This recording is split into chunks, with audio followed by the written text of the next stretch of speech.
За сайн байна уу? За та өөрийгөө танилцуулах уу? Ингэж гэж суусан нэр. Тийм. За тэгээ. за өөрийгөө танилцуулаарай. Намайг Дашномдгийн Давгсран гэдэг. За Монгол улсын Хинтээ аймгийн Батчрэ цумын харьяат. Хинтээ аймгийн Бэндэр сумын сумд 1975 онд төрсөн.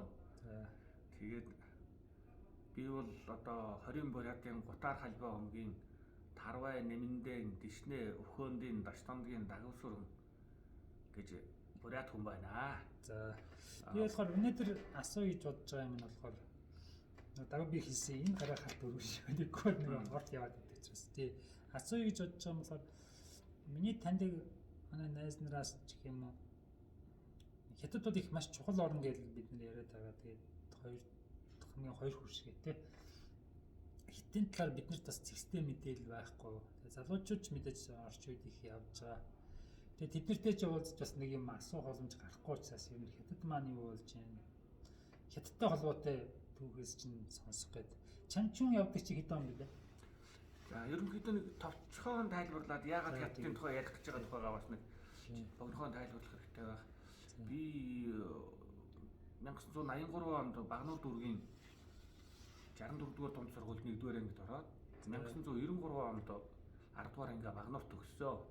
Тэгээд Монгол Улсын их сургуулийн эдийн засгийн хүрээлэнд одоо конкурс өгөөд элсэн орсон. Тэр жилээ 93 оны 12 сард тухайн үед одоо Монгол улс Хятад улсын одоо харилцаа хатсангүй сайжирч ирсэн үед Хятад 25 оюутан илгээж Хятадаас 25 оюутан ирүүлдэг энэ оюутан солилцооны хөтөлбөр хэрэгжиж явах үед Хятад явах оюутан шалгаруулах шалгалтанд тэнцээд 92 онд явсан уу? 93 онд 90 оноос явж ирсэн. Одоо хамгийн ихний хүмүүс бол энэ Нацгийн баг бандын охин Баярмаа Дашин Бямсрангуй охин Хонгорцуул гэх дараа нар бүгд явж ирсэн тийм. Өөр явах газар байгаагүй. Дараа нарын хүүхдүүд ер нь Орос руу дандаа боловсон хүчин бэлддэг байжгаад 90-ад онд одоо яг нөгөө Монгол улс тусгаар боллоо гэхэд Оросын цэргүүд Монголоос гарахад шууд монголчууд одоо Хятад руу оюутнаа явуулж ирсэн. Ер нь Монгол Хятадын боловсролын салбарын хамтын ажиллагаа 90-ад оноос эхэлж ярилцагдаад яриад тэгээд ярилцж эхлээл 91-2 оноос эхэлж явсан. Тэгээд би 93 онд шалгахтаад Монголд 1 жил хэлний бэлтгэл 94 оноос 95 онд хийсэн. Багш нь хэн байсан? Тэгэхэд Бээжингийн их сургуулийн нэг эмэгтэй хоёр эрэгтэй багш хятад хэлний дүрм, ханд бичлэг, уншиж ойлгох, ярих гэсэн дөрвөн чиглэлээр Мойшийн Монгол багш нь хинэд байсан? Олон улсын харилцааны дээд сургууль дээр дан хятад багш нараар зааж нэг ч Монгол багш таагаад. Ерөөсөө эхний 2 жил бол 91-92 онд бол Монгол хүүхдүүд оюутнуудыг шууд хятадтай байж тэнд бэлтгэл хэрэгжижсэн. Үр дүн бол нэг онц байгаагүй учраас хятадууд эргээд хятад багшаа Монгол руу явуулъя. Яагаад үр дүн онц байгаагүй юм бол саний юм тий? Тухайн манайхан очиод задгаа байсан. Манай Монгол тэр үед ер нь Хятад Монгол хятад хэлний тойл маш ховор байсан. Тэгэхээр яг анх очиж ирсэн оюутнууд бол эндээс явахдаа Дамжин Сүрэнгуйн Орос Монгол хэлний том тойлыг авч очиод тэндээ очингуудлаа Хятад Орос тойл худалдаж аваад тэгээд Хятадээ Орос энд байхлаар чинь адилхан шүү дээ. Энд байхлаар бас орч юу нөрөөсөн бэ? Энд бэлтгэхдээ Хятадууд аль түрүүн монголчуудад зориулсан сурах бичиг юм хүмүүс хийцэн байна. Монгол хэлээр биш дан англи хэлээр бэлдсэн Хятад англи хятад гэсэн юм сурах бичгнүүдэд бэлдээд авчирсан Монголд одоо хэлний бэлтгэл. Тэр сая хэлний бэлтгэлд орсон оюутнууд чинь англитэй байсан юм уу? Жоох юм байсан. Танаас англи хэлний шалгалт авсан юм уу? Шалгалт нь юу байсан? Бид Мөсийн эдийн засгийн сургуульд сурж байгаа. Би бол ганцхан дээд тооны шалгалт өгсөн. Хятадын элчин сайдын яам гадаад хэл гэж аваагүй юм байна тий. Бээжингийн их сургуулиас багш нар ирээд шалгалт авсан.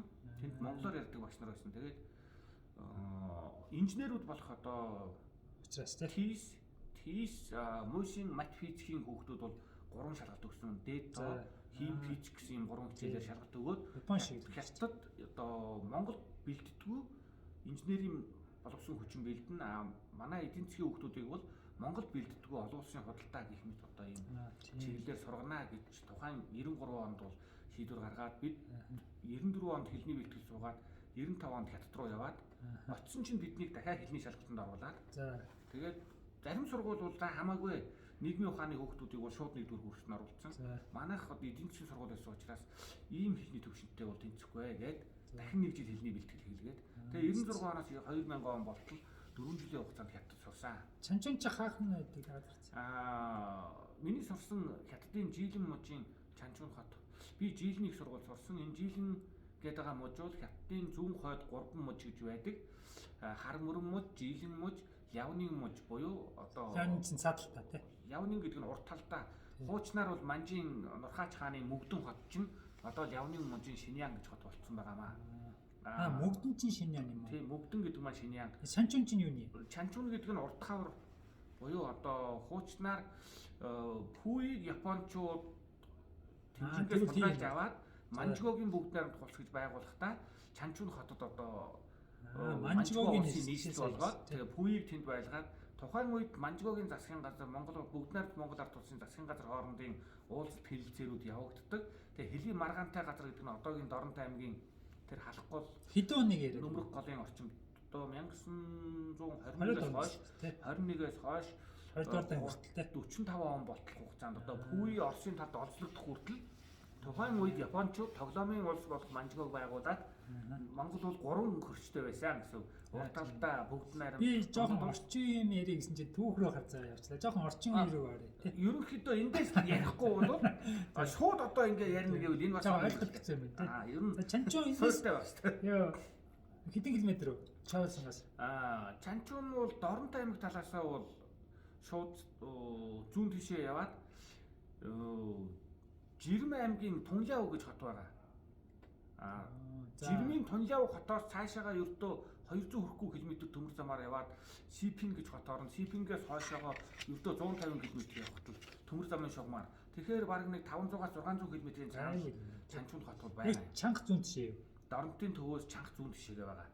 Тэр Тунляв чинь чанга зүүн чи явах гэдэг байна. Тунляв чинь жоохон урагшсан шүү. Тийм чавуулсангаас жаахан зүүн урт талд чиглэсгээд байгаа. Ер нь Чанчун урах замд л юм байна шүү дээ. Жирмэн аймаг гэдэг одоо би нэгэн урагшсан болов гэж. Жирмэн аймагаас цаашхнаага Бээжин харбины төмөр замд нийлээл хойшоо явах Чанчун байж гин гэсэн. Чи Доронтоор ингэж явж байхдаа ингэж шулуун явж үзсэн үү? Тэгж явж үзээгүй.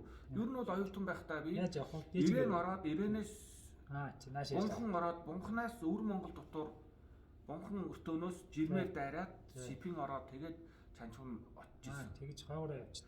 Хаагаараа явж гин гэсэн үг. Бүр урдуур гэвэл Бээжин орно. Бээжингээс буцаад Чанчун руу явна гэж. Наашаа чи за Чоолсонгоос одоо шууд зүүнчээ чихээ явлаа эхлээд хайлар манжуур. Ер нь бол манжуур орцсон эсвэл хайлаар орцсон байхад цаашаа галт тэрэг бол тэр чигээрээ чичгаараар дайраад харбинаар дайраад урагшаа явхад шууд Чанчун дээр очино.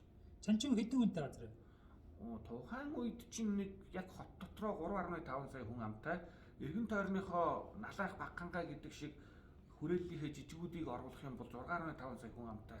Ер нь бол хятадтай маш жижигхэнд орох тийм нийслэл байсан. Одоо Жилэн мужийн нийслэл нь байсан. За тэр 100 хойдлын урдан мужийн донтлынх нь төв гэсэн. Хойд талд нь хар мөрөн Жилэн Явнын гэж одоо нэг талгаад байгаа. Донтлынх нь тэр одоо Жилэн мужийн төв нь Чанчун хот байгаа. Тэр хүн амынх нь тодорхой хувь анхны нутаг нь бол ер нь манж хүмүүсийн нутаг юм байлаа. Тэнд уугуулын хятад гэж угаасаа байхгүй.